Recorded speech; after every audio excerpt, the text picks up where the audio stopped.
and we have to really escalate the noise we make so that we'll be heard.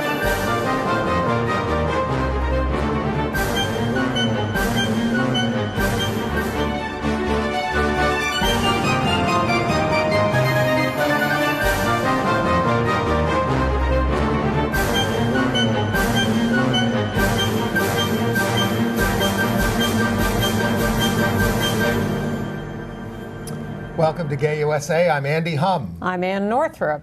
And in the news this week, those protests against the anti-LGBT bills in North Carolina and Mississippi are intensifying. We will show you how President Obama addressed the anti-LGBT laws and his encounter with a non-binary student in Britain. The Republican presidential campaign has gone into the toilet. Literally. There's a new National Gay Historic Site in New York City. And Ann is going to tell us what all the women who will be added to U.S. currency have in common. I did a little research. One of the leaders, this is a terrible, terrible story that came out of Bangladesh. A prominent gay leader there has been viciously murdered along with his compatriot. The most prominent leader there. Yeah. In Egypt, they're continuing to crack down on gay people. And Andy will review several Broadway plays, the musical versions of American Psycho and Waitress, as well as a Richard Bean play about working in a bread factory. Working in a bread factory. Okay, but we're going to North Carolina first. Yes, speaking of American Psycho. And we've told you about the awful anti-LGBT law there. And this week, the protests publicly really intensified. Well, the legislature came back into session on Monday, and so both sides are up in arms. Our side wants the bad bill repealed. It's a very broad bill. It includes not just bad bathroom aspects, but lots of clauses that prevent any lawsuits against discrimination, and things it like wipes that. out all the about 20 local LGBT rights laws and any law in the state that goes beyond what the state has. So a lot of people showed up to protest that. We actually have a picture of a sit-in at the governor's office as the legislature was coming back into session. 54 were arrested there, and Mara Kiesling, Yes. the executive director of the National Center for Transgender Equality, was among those who were arrested, and she also used the women's restroom while she was there, and she was not arrested for that. No. She said they're not even enforcing this stupid law in the state buildings, which is where it applies. They can't enforce this, she said. Well, they can't, and I mean, they could set up bathroom police if they wanted to. They could. Vigilantes could get Exactly. in gear. But the real point is that whether they can enforce this against individuals or not, it is being used to scapegoat Yes. a huge community, not just the trans community, but all of us. But the scary thing to me is how many people showed up to support the law. Thousands of people showed up to have their own demonstration on the front steps of the Capitol. As our side was arguing for repeal of the law, they were arguing to keep it in place. Well, our side also turned in 185,000 signatures demanding repeal to Governor McCrory. But the divide on this and the level of vitriol and emotion on both sides is scary. Well, we were talking about it before. The Times did a story, and they asked a local business person, and he said, well, you know, I think people who are transgender are sick in the head. But this is costing us a lot of business, so I'm very conflicted about it. Well, the local officials are also conflicted about how they're going to enforce it. The Wake County District Attorney was asked about this and says, you know, we don't know how to enforce it. There is no criminal penalty provided in this bill, so it's an open question. And Raleigh leaders said basically the same thing, that the law does not speak to how to enforce this. Well, here's how Anita Staver, wife of Matt Staver, head of Liberty Counsel, one of the authors of this bill, plans to enforce it. Here's her quote. I'm taking a Glock 45 to the ladies' room. It it identifies as my bodyguard. Now, people are reading this as a very violent threat. Others, I would say, would see it as a promise of how to defend herself. Either way, it is escalating the rhetoric around this to insane. Just hideous levels. The Senate Rules Chairman down there, the Republican Tom Apodaca, says he's working on a possible voter referendum. Oh, that would be nice, on a constitutional amendment about this House bill.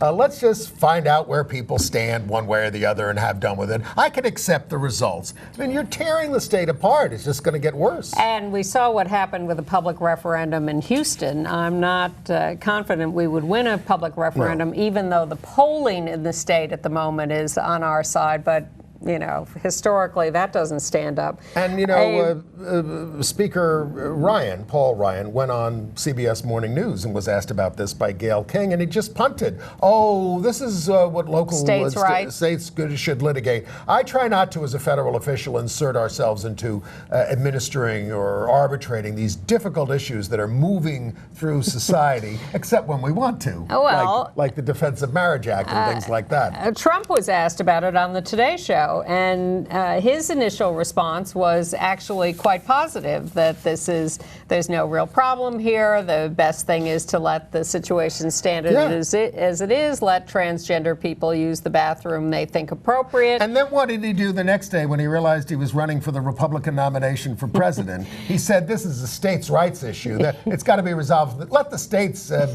discriminate against anybody they want. He's... More later. Well, I mean, don't go thinking. I mean, immediately, as soon as he made the first statement, people were saying, oh, he's not so bad on gays. The Times does this big, long story. He's so comfortable with gays. I've been a gay activist for 40 years in New York, same place Mr. Trump lives. He has never done a GD thing for LGBT rights in his entire life that I've witnessed. He never stood with us on anything. I wouldn't be quite so categorical. I would be. You know, tell me, give me an example. What, he went to a gay wedding? Who cares? Well, you say nothing. I'm saying doing anything publicly on an LGBT issue of consequence where people were asked to, you know. I'm not going to argue that with you. Meanwhile, Ted Cruz, after Trump did say the mildly supportive thing, said, are we insane? And put out a couple of really horrible, disgusting television advertisements. You know, the same kind of Houston scare tactic stuff. One had a picture of a line of bathroom stalls, and one there is a guy, you see the bottom of his legs with his trousers dropped, and the next you see a little girl's legs dangling. I guess it didn't work in the primaries this week, did it, Ted? Well, he's trying, and he's going for the lowest common denominator. It's absolutely disgusting, but that's part of whipping people up in this violent atmosphere that transgender people are after your children, and it is beyond despicable. It is. And President Obama was in London this week, and he was asked about it because this is evidently now worldwide news, well, especially after the British government warned its citizens not to go to North Carolina or Mississippi because the United States is a diverse place, and some of it is not very nice. So the president was trying to calm that sentiment down and to talk about how he felt about these laws in North Carolina and the religious freedom bill in Mississippi. Let's take a look at that. I want everybody here in the United Kingdom to know that the people of North Carolina and Mississippi are wonderful people. They are hospitable people. They are beautiful states. And you are welcome. And you should come and enjoy yourselves. And I think you'll be treated with extraordinary hospitality.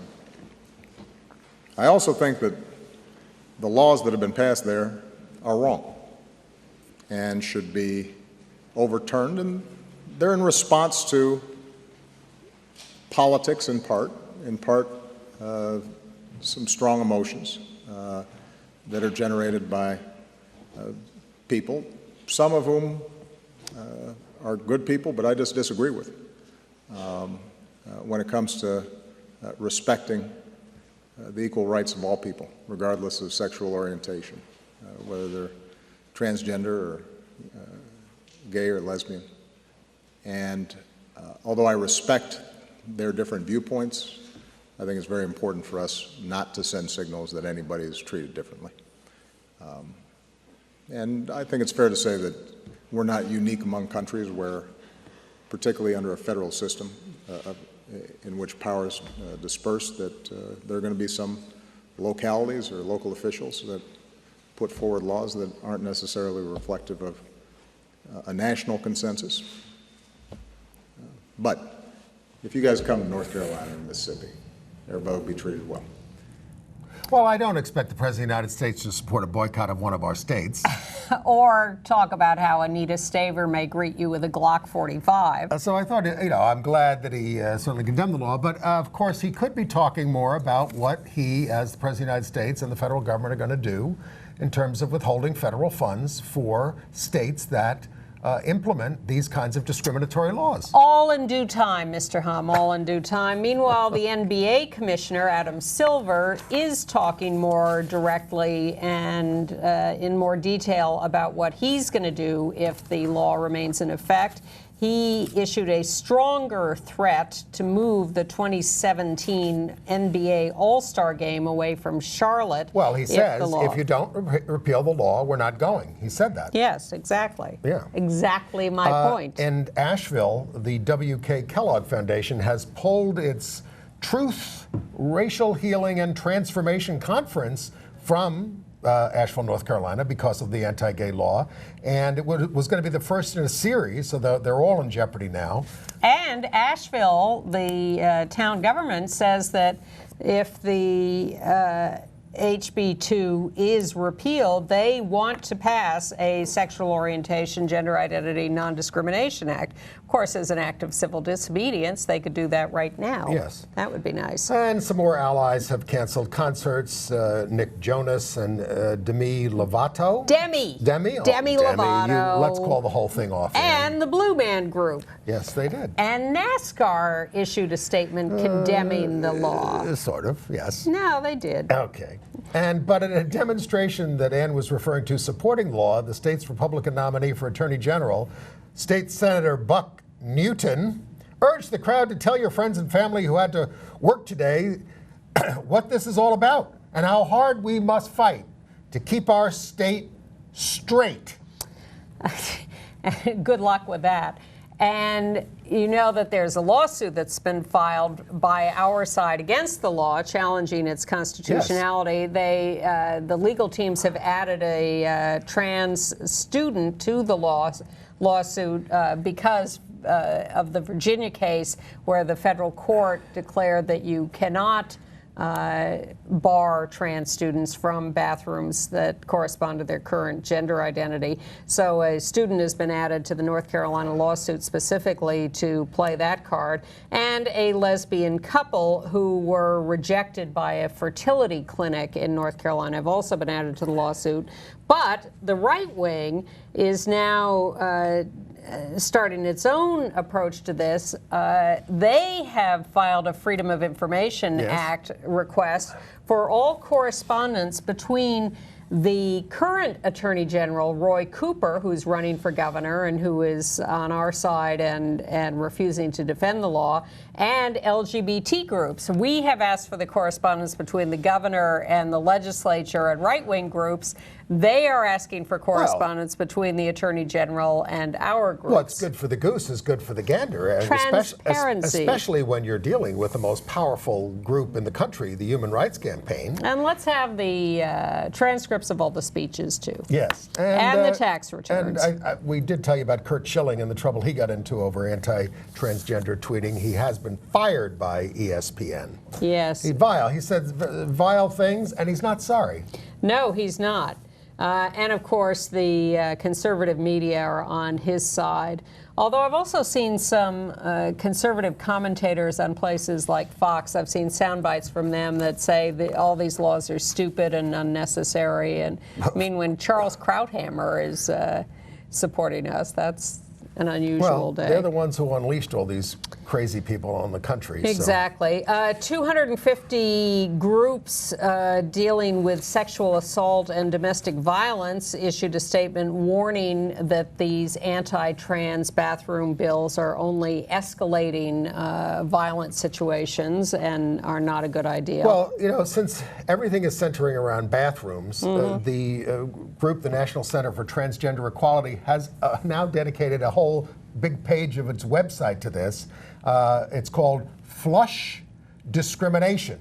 You go to transequality.org/flush, and you can read all about it. There are videos. I mean, we're having to respond to all this. It's all centered in the bathroom, so we're going to have to respond to it, and that's what they're doing. And there has been a repeal bill introduced in North Carolina as the legislature came back into session.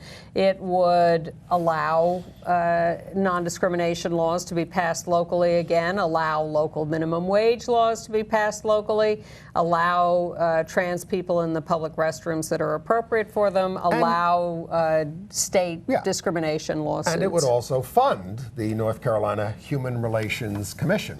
Other bathroom bill news around the country quickly. The Virginia School Board will appeal that federal court ruling that we told you about last week that's so significant. But in Oxford, Alabama, the city council made it illegal for anyone to use a public bathroom that doesn't align with the gender they were born with. And this one, folks, in this town of 21,000, carries a 6-month jail sentence. And a $500 fine, and was done specifically to Target, because we told you that Target Corporation had come out with a very nice statement saying they welcomed everybody to use the bathroom that was appropriate for them. And this has so riled up the citizens of Little Oxford, Alabama, that they are trying to punish their local Target and say, you are not letting anyone into your bathrooms, and you will face consequences if you do. And we're going to talk a little, some about Mississippi. Can we go through bathroom, hit the rest of the bathroom stuff first? South Carolina, they have had a bad bathroom bill pending, but business leaders came out against it. The governor, Nikki Haley, objected to it, even some Republican legislatures, and it looks like that one is dead. But meanwhile, a trans teen boy was told by his high school that he could not use the men's room. He had been using it for years, since middle school, without incident, and with the support of all his classmates and teachers. But one teacher complained, followed him into the boys' room, or watched him use it. And he has now been barred from using the men's room, which has led him to have panic attacks. Where's he supposed to go? Well, he switched to an online high school. He left the school. So. Ted Cruz says you should pee at home if you are transgender. That's what he said. He's running for president of the United States. In Wisconsin, the Trans Law Center has told Kenosha High School to let another trans teen, Ashton, use the boys' room. He did, but he's now barred. He has been given an exclusive key to a single-use room. Everyone used to have access to that room, used to have access to the key, but now the key is restricted to him because, what, he's going to leave cooties in the bathroom and anyone else can't use it? Stigmatizing. Yeah. But he's getting support from other kids in the school. In, let's see, in Massachusetts, Governor Baker, the one who got walked out, who was forced out of a speech to an LGBT group last week because he hasn't sufficiently supported the non-discrimination gender identity law, says he supports trans bathroom access. He says we've made a compelling case for that. Well, why doesn't he do an executive order? Yeah, why doesn't he? And in Tennessee, the legislature is adjourned without passing a bad bathroom bill, although the governor is about to sign that heinous bill that allows counselors to opt out of,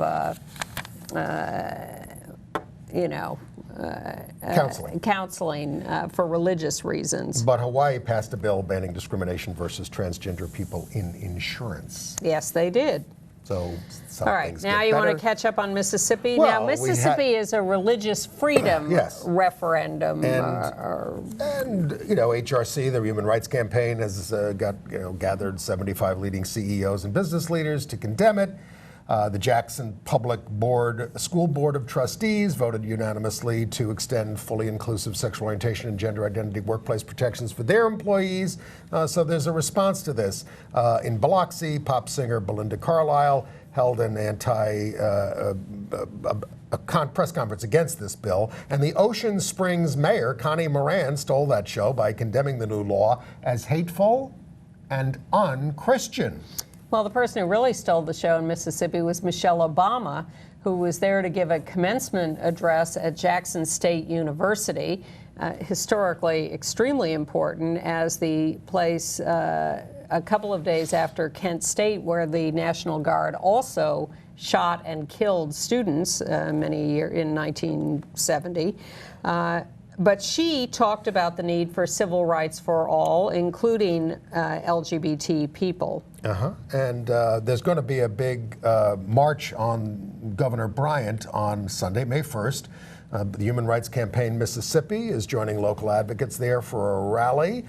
To argue for the repeal of the bill. It will culminate in a march from Mississippi State Capitol to the governor's mansion on Sunday. This Sunday. Religious leaders are condemning the law. Lance Bass, who's a Mississippi native, wants to hold a big fundraising concert there. Well, attorney Roberta Kaplan, who argued the big Edie Windsor marriage case, she's launched the first legal challenge to the law, and she's focusing narrowly on a provision that allows clerks to recuse themselves from issuing marriage licenses based on their sincerely held religious beliefs because they're under a court order in Mississippi not to grant such exemptions. And that's what she's focusing on with this initial suit. And that's a case she won earlier in Mississippi, when they wanted to opt out of supplying marriage licenses. And the court said, no, you have to treat everybody equally. Yep. And so she's using that to go after this new law. Right.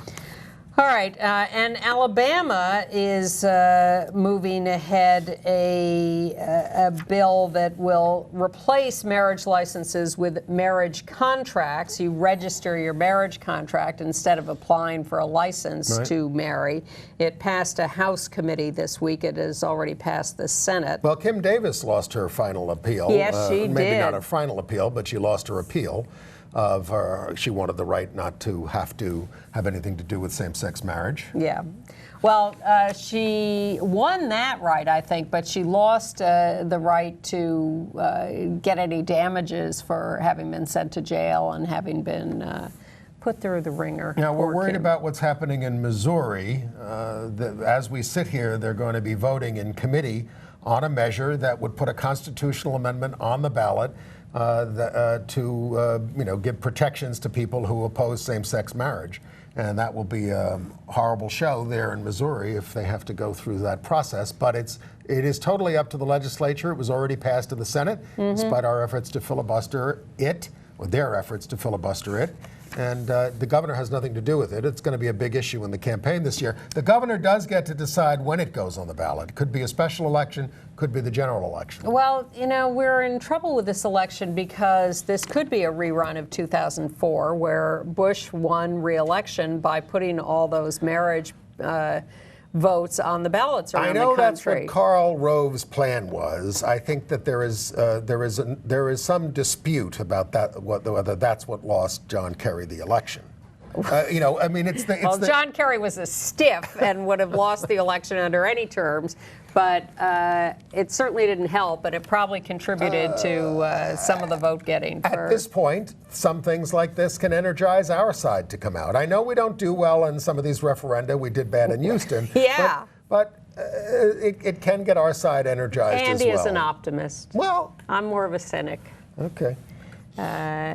Look, ultimately, we beat back all those things. We overcame them. We won the court decisions. I think the same is true here. But this moment in time, are people up in arms about this? Yes, they are. Not everybody, but is it enough to reinforce the Trump vote, even though he has not been our worst enemy on it? yes, it is possible it would draw people to the polls to vote for him. Well, we're not voting for Denny Hastert. He was sentenced this week. His anti-gay colleagues pleaded with the court for mercy for him, the same ones who, of course, pass draconian laws against us. But he's getting 15 months, and he was declared a serial child molester by the judge. You know, I'm a little disturbed by the fact that the United States government has weighed in on this suit that Lambda Legal has brought in support of the gender unknown person, Dana Zim, who can't get a passport because they, I presume that's the correct pronoun to use, will not designate a gender or can't designate a gender. Well, the damnedest thing is that we do accept passports from other places where they have these other indicators for people who are intersex, transgender, et cetera. Yes, well, Dana is intersexed and applied for a passport stating that, and was denied because they couldn't designate a binary gender, male or female, and so Lambda went to court to support them. And they're calling the U.S. State Department's explanations flimsy and stigmatizing, and it is an outrage, and I hope that we get some justice for Dana. Well, at the same time, Obama in London was asked a question by a student who described herself, I think, or maybe them. Non-binary. Non-binary, sorry, themself as non-binary, and was asked to talk about that. At a town hall. Yeah, so let's see what our president said about that. Now, since you raised your hand and you didn't continue to act crazy, I'm going to go ahead and call on you. Go ahead. First of all, sincerest apologies. I That's guess okay. I got overwhelmed. You got excited. My name's Maria Munir, and you've been speaking a lot about how, you know, we have to become the change that we want to see. And you've spoken about progress, about human rights, and about how we in the US and the UK need to lead in terms of civil rights movements and LGBTQ issues. Now, I'm about to do something terrifying, which is I'm coming out to you as a non-binary person, which means that I don't fit within... I'm getting emotional, I'm so sorry. It's okay.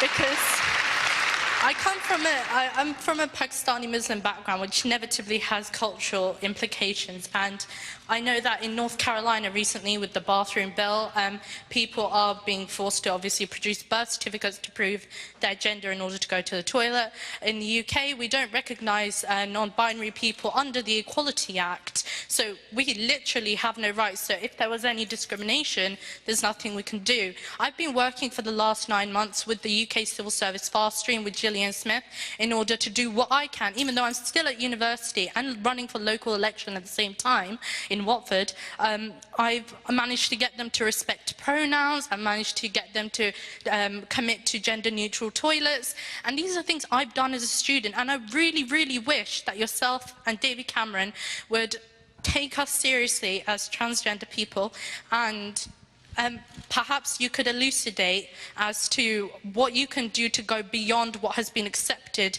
as the LGBTQ rights movement, in including people who fit outside the social norms.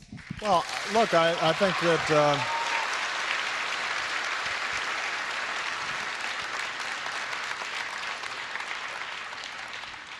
First of all, that wasn't that crazy. I thought you were gonna ask to come up here and, you know, dance with me or something, or, you know, but look, I'm incredibly proud of the steps it sounds like you've already taken to speak out about your own experience, and then to try to create a social movement and change laws. It sounds to me like you're on the right track. I can't speak for David Cameron, although I will say that on LGBT issues, I think David's been ahead of the curve relative to a lot of other leaders around the world, and even here in the UK. I can say from my perspective that we're taking a lot of serious steps to address these issues within the federal government. The challenge we've had is North Carolina, the law that comes up, for example, that's a state law, and because of our system of government, I can't overturn on my own state laws unless a federal law is passed that prohibits states from doing these things, and with the Congress I currently have, that's not likely to happen. But we're doing a lot of work administratively, and as I said, you should feel encouraged just by virtue of the fact that I think social attitudes on this issue have changed faster than I've seen on any other issue. It doesn't feel fast enough for you or for those who are impacted, and that's good. You shouldn't feel satisfied. You should keep pushing. But I think the trend lines are good on this. We're moving in the right direction, and in part because of courageous and active young people like yourself. So stick with it. All right. Well, it's very encouraging to hear the President of the United States talking about this in an international forum, and I think that helps an awful lot. Yeah, now change your attitude on that law. Yes, exactly. On the case of Dana Zim. Should have asked him about the passport issue. And by the way, David Cameron at the press conference also chimed in on Mississippi and North Carolina, and he said our view on any of these things is that we believe we should be trying to use the law to end discrimination rather than to embed it. Well, Webster's Dictionary is trying to use the language to change attitudes. Yes. They have added cisgender and genderqueer to their dictionary. Okay. Interesting. Okay. And by the way, in the college application process now, both the Common Application and the Universal College Application are changing their applications to make it easier for applicants who do not identify as male or female to describe how they want to be identified. It doesn't, at this time, ask a question on sexual orientation, but there are other places where you can indicate that. Well, and some colleges individually have a voluntary question on sexual orientation, and now the Common Application and the other one have a self-identity box or a self-identify box. And while we tend week to week to tell you about all the college athletes are coming out, there are so many now that at Yale, 6 of them have started a support group for LGBTQ athletes and helping them integrate into the Yale athletic community and tackling locker room culture, which is also part of this whole bathroom thing, that according to students can be harmful to athletes. They probably couldn't do that at Oral Roberts University in Tulsa, Oklahoma, which will not let a married lesbian get her degree. And they want her to return her scholarship money. But she can stay if she gets a divorce. Yes! Yes, if she gets a divorce, she can stay. Okay. All right. Oh, God. The United Methodist Church there's a bishop and a minister risking their careers by performing a same-sex wedding. Timed to the international voting body of the church about to meet about this, considering proposals to repeal a ban on the clergy marrying same-sex couples when it convenes next month. Yeah, and that's in Charlotte, North Carolina, where the Methodist Church married the 2 men. Of all places. All right. You mentioned we're concerned about the referendum in Missouri. We're also concerned because an ex-student at Missouri State University is suing because he was kicked out of the counseling program because he wouldn't counsel same-sex couples because of his religious objections. That's against counseling ethics, sir. But in Colorado, the Supreme Court there declined to take up the case of a suburban Denver baker who refused to bake a cake for a same-sex wedding, letting stand a previous ruling. Masterpiece Cake Shop. We've been hearing about them for years. In South Dakota, Sioux Falls, students are blocked from online LGBT resources. They're up in arms about that. Well, in Salt Lake City, the Pride Committee there is blocking any kind of participation by MormonBoys.com, which is a porn site, which also has Mormon girls now. And they said this is just not appropriate. We're celebrating, we're proud of being gay and blah, blah, blah, but, not that. In Valparaiso, Indiana, they're considering adding sexual orientation and gender identity non-discrimination provisions. And in Alabama, the House Judiciary Committee has okayed adding those provisions to the hate crimes law. Speaking of hate crimes, a former San Francisco police officer who's accused of sexual assault, it's also come to light that he was very fond of homophobic and racist tweets, and this has all emerged at his as his case unfolds. We're going to run out of time today, but I want to show you a local news report from L.A. where students at the Santee Education Complex got angry at Westboro Church protesters. The education complex added a multi-stall, gender-neutral bathroom. Which they didn't particularly want to talk about, they just did it. But that was okay. But the Westboro Church showed up to protest. Now, we've talked for many years about how to treat these Westboro protesters, but the Santee Education Complex students clearly had not heard any of this sort of progressive, nice Zen talk about keep your distance. They got angry. We don't recommend this behavior, but we enjoy it. Here it is. For extra patrols at the Santee Education Complex today following a big brawl over a bathroom. John Gregory is live there this morning with a look at why the fight started and what is planned for later today. John. Well, Leslie, you can see that school police vehicle behind us here in South Los Angeles. They are expecting to have a beefed up police presence because there is concerns of more protests later today. And right now, that seems to be the focus. School officials wouldn't take any of our questions today when we asked them about this gender-neutral bathroom. Keep in mind, we're talking about a bathroom with multiple stalls, and theoretically, you could have different sexes in there at the same time. They didn't want to talk about it. Right now, the focus seems to be keeping students and protesters from getting into another fight. It doesn't matter what sex you are at Santee High School, they now have a bathroom for you. It was made available after transgender students complained about a harassment in the girls' room. These bathrooms provide safety and comfort also about labeling. Back then, you had to make a decision whether you should go to the boys' one or the girls' one. And, gender fluid people, one day they can feel like a boy, one day they're a girl. I find that, the bathroom, it opens up possibilities to, equality and all that. Not everybody agrees with the idea, and that led to this fight when students went after protesters across the street from the campus. School police say it was started by a student. The student engaged a protester, and the student was taken away from that engagement and taken to safety. One student was detained by police after the fight, but is not facing any charges. Students admit they did let the protesters get to them. I got offended because I'm part of it. Other people from our GSA got offended too, and we were protesting because it's not right for them to come to our school and protest. The students got mad and started fighting them because everybody should have their own rights and how they feel about the gender. And now police and school officials are preparing for more demonstrations by educating the students about the protesters' rights. Oh, yes! No matter how much students disagree with them.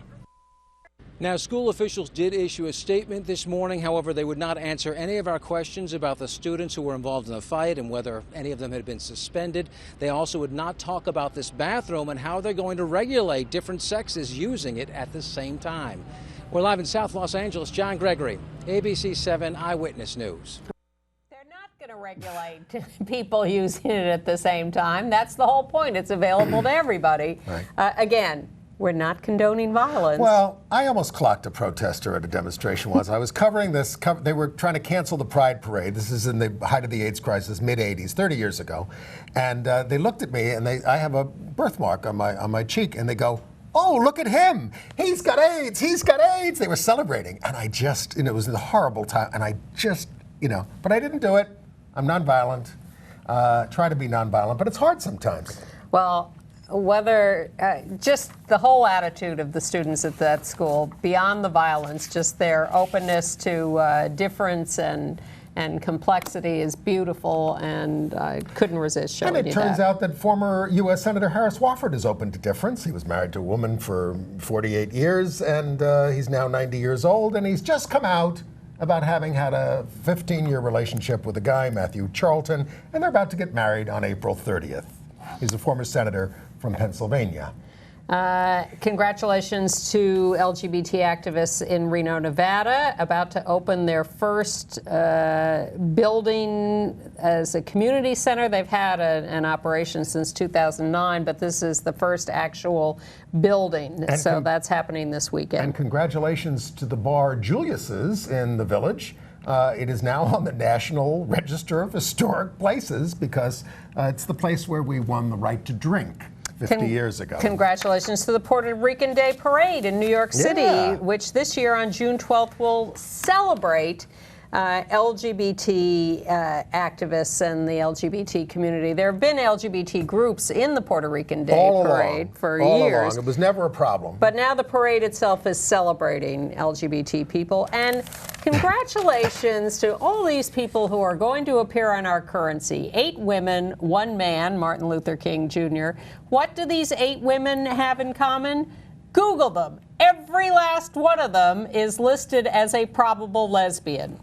Our currency is going to be graced with 8 lesbians on the front and back. I think if you will look throughout U.S. history, most of the firsts by women were done by lesbian women who could care less what the hell a man thinks of them. Harriet Tubman, Susan B. Anthony, Elizabeth Cady Stanton, Lucretia Mott, Alice Paul, who I met once 45 years ago, Sojourner Truth, Marian Anderson, Eleanor Roosevelt, all rumored at least, and some proved to be lesbians. There's some stories about Martin Luther King as well. Are there? Oh, yes. Okay. Well, you know, I think it's very progressive. Obviously, on this show, we're not disparaging people when we suggest that they might be gay. There was Clearly not. There were stuff about Martin Luther King on the road with the guys, you know, that kind of stuff. Well, I am just gobsmacked that the Treasury Department has managed to find 8 lesbians to put on the U.S. currency. If you're going to go with a woman, that's who you're going to go with. And then, of course, we get to Prince. Let's see, we have a purple background. I'm wearing about 3 shades of purple today. I love Prince. Loved his music. I watched Purple Rain again this weekend. If you watch the first 10 minutes with Let's Go Crazy and Morris Day and the Time, who is hilarious, and then the end with the Purple Rain sequence, that's all you have to watch. And a lot of his other music. He was certainly famous for playing with gender identity, and that was a great thing. He also was a Jehovah's Witness who said some anti-gay things later in life, and that was not such a good thing. And we're going to unusually continue our discussion of Prince with our music critic here, Bill Bahlman. We had a little technical difficulty with the end of the show, unable to locate Ann at the moment. So sorry, Ann. We're going to finish out the rest of the news here. But we were talking about Prince when we were interrupted, and you have something to say about him. Of course, I was a long-term fan of Prince. When I was working as a club DJ in New York, I played at Hurrah and Danceteria. We played Prince quite a bit. So on my Facebook page, and my friends on Facebook were posting a lot about Prince and how much he was missed. Well, it obviously affected people very, very, very much in the LGBT community, unquestionably. He was a great guitarist, great singer, and amazing person. Okay. Well, we are going to try to finish out the news here, and we're going to move to international news now. Okay. Where we start with an enormous outrage, not just tragedy. In Bangladesh, the leading gay activist in Bangladesh, Julhas Manan, 35, he was a senior editor at the first LGBT magazine there. 6 people shouting, "God is great," there's a picture of him, invaded his home and hacked him and an associate to death. This is a horrible and story. Injured other people Horrible there. Story. Now, he was also someone who worked with the U.S. Development Agency, USAID, and it comes 2 days after a university teacher there was hacked to death, also by Islamist militants. Now, you know, the U.S. government is condemning this, of course, but the gay activists in Bangladesh say they don't expect the government to do anything about it. I mean, it's just, and this is happening to atheists, proclaimed atheists, bloggers, people like that. His brother spoke at his funeral and said, "A true Muslim will always consider that he has freedom of expression," but that's fast disappearing there in Bangladesh. Yeah, I mean, it's good that our government is speaking out about the outrage, But imagine what it would be like if a Republican was president. Any of these candidates that are up for election, you would almost hear support for this kind of thing. Well, I mean, the president just got back. I mean, the president did a lot of good things this week, but he also just got back from Saudi Arabia, Yes. Which is one of our closest allies there. But they're beheading people for being gay over there. And gay Representative Sean Patrick Maloney did issue a letter with others, condemning what's going on there. Right. It's horrible. And then we could move to Egypt. In Giza, where they have a misdemeanor court that sentenced 11 gay men, to terms of up to 12 years in prison over charges of, now here are the charges, inciting debauchery. Now, homosexuality per se is not illegal. It's not illegal to engage in homosexual activity. So they call this inciting debauchery.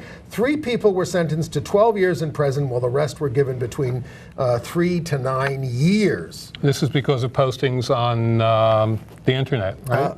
They capture a lot of people through their use of devices. Right. Yes, they do. They raid places, but it's basically a right-wing government that's trying to maintain control, and this is their appeal to the cheap seats.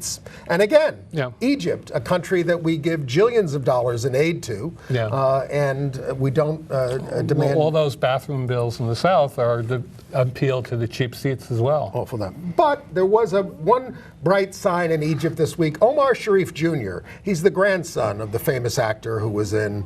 Funny Girl. I just saw Funny Girl this weekend, and it was one. I mean, I think he's still, one of the most handsome men ever in films. And there's his son and his grandson, who is he works with the Gay and Lesbian Alliance Against Defamation. But what the significance here is that in what is considered a first for Arabic TV, he was interviewed mostly about his grandfather, or the loss of his grandfather, I guess last year, and but he was also asked about his gayness. And he said, be open to enough to be who you are. Don't pay attention to the conversation happening around you. Pay attention to the conversation happening in your heart and to your head, because that's the only thing that you can control. Yeah. Do we know anything about a response to him coming out? I have not heard that yet, but I think we'll find out. Very soon. Yes. In Malaysia, in Kuala Lumpur, those who are openly lesbian, gay, bisexual, or transgender will not be admitted into the police force, even if they qualify, because their sexualities are not accepted in Malaysia, a top police official said. That's sad to hear. And we've been telling people all along about the horrible anti-gay laws in Uganda that were passed in 2014. So there's a report out about that now. They found that there are 264 verified cases of human rights abuses against LGBTI Ugandans between May of 2014 and December of this past year.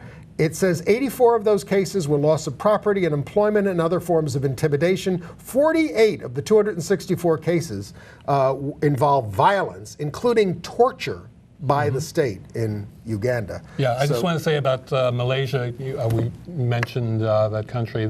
I attended the International AIDS Conference in Kuala Lumpur. Yes. And there was a opening plenary, a openly gay speaker, and for the final plenary, a transgender person who spoke out very bravely for equality for transgender people in Malaysia. Great. So they're fighting there, too. Well, they're even fighting at the World Bank, which is one of the world's largest providers of global development funding. They announced this week that they've launched a search for a high-level staffer who will advise the bank on protecting LGBT people and communities in areas where the bank conducts its work. It's not always the most positive force in the world, but it's good that they're taking up gay issues. Also, in the United Kingdom, the BBC has announced that it's got diversity goals for 2020. Excellent. They're close to having 50% women already, only 41% in managerial, but they want to make that 50-50. But they want 15% people of color working for the BBC, 8% disabled, and 8% LGBT. Oh, fantastic. And the Vatican has also set its diversity goals for 2020, and it's shooting for 0% women, and wants to maintain the 70% of closeted gay men that it has, actually. They didn't set any diversity goals. They don't tend to do that. We have some news from the Isle of Man, which is a British, what do they call it? A British Crown dependency of 86,000 people. Not everybody in Britain can get married, but now the Isle of Man has approved same-sex marriage. amended it by a 6-3 vote, final reading. Just needs royal assent. I think Queen Elizabeth will go along with that. They've got a lot of sheep there, but 86,000 people. Okay, Isle of Man. And in Chile, we have a picture of these guys. A police officer named Hugo Alcalde celebrated his civil union with Jose Luis Valdez. It's the first time a member of the police force has taken advantage of a new law allowing civil partnerships in what is considered a very conservative South American country. In Luxembourg, a bill to recognize Luxembourgers, that's what they're called, to recognize their same-sex marriages in other countries before January of 2015, when marriage equality came to Luxembourg. They passed that 50-3. It's sort of house cleaning, but they're getting there. Yeah. Now, Slovenia, the National Assembly there passed a bill that provides formal equality to gay couples except for marriage, adoptions, or in vitro fertilization. So they're slow in Eastern Europe, and some of those countries, I think including Slovenia, ban same-sex marriage. In St. Petersburg, Russia, a flash mob organized to draw attention to the harassment of LGBT people was cut short on April 15th when police arrested 7 people and pressed others up against a wall. Approximately 50 activists gathered there in Uprising Square, where you're not allowed to have an uprising, to honor the Day of Silence, an annual international day of action to raise awareness about harassment against LGBT people. And I think that's all the international news we have. We have some entertainment news. And you saw a bunch of plays this week. I did, but I think I should wasted some time in the theater. I should. Well, I did see one thing that I liked. It's a play called Toast. This was at 59 East 59th Street, which is doing the Brits Off-Broadway series. And this is a play by Richard Bean, who wrote One Man, Two Governors, which was a great hit with James Corden a couple of years ago. He now does The Late Late Show or whatever. And anyway, this Richard Bean wrote this in 1999 based on his experience working in a bread factory, and that's what it is. But it's a wonderful ensemble, very thick English accents, Northern English accents, but it's got labor strife and it's got mystery and it really just captures these people, and I would highly recommend that ensemble there.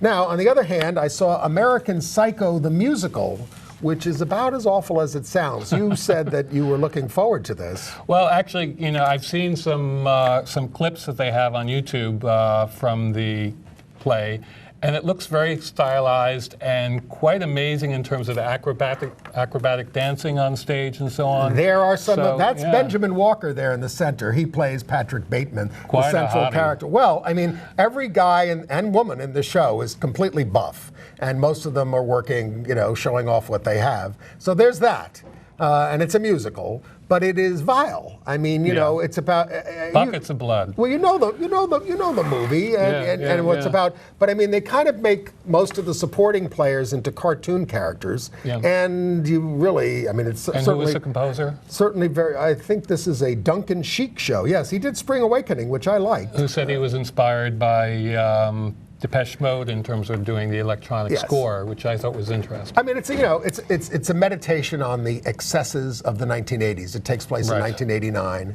and of course things have gotten a lot worse since then. But and if you've seen the movie, just sit with that. I would say stick with the movie, and then. This new musical called Waitress, and I was kind of looking forward to this. It stars Jessie Mueller, who won the Tony for Beautiful, the Carole King musical, which was quite lovely, and she was terrific in it. But Waitress is basically witless. It's kind of a long soap opera sitcom with very unmemorable music. So it's hard to believe so many talented people put that together. So I wasn't too high on the shows this week. Yeah, I'll have some more reviews next week of Jesse Tyler Ferguson in Fully Committed.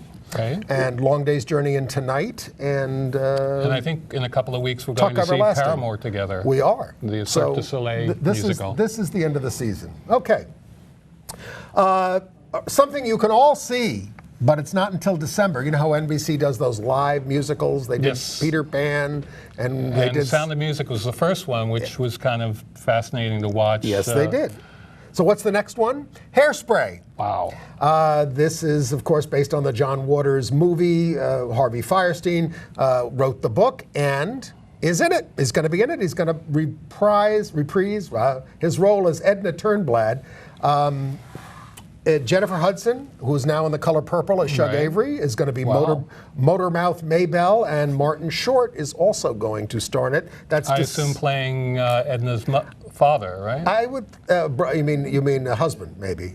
Father. Because Edna was the girl. No, Edna is the mother. The mother, the one who was played by Divine in the movie. Correct, that's the mother. Yeah. Tracy Turnblad is the girl. I don't yeah. think we know who's playing Tracy yet. Yeah. I think they'll do a star search for that.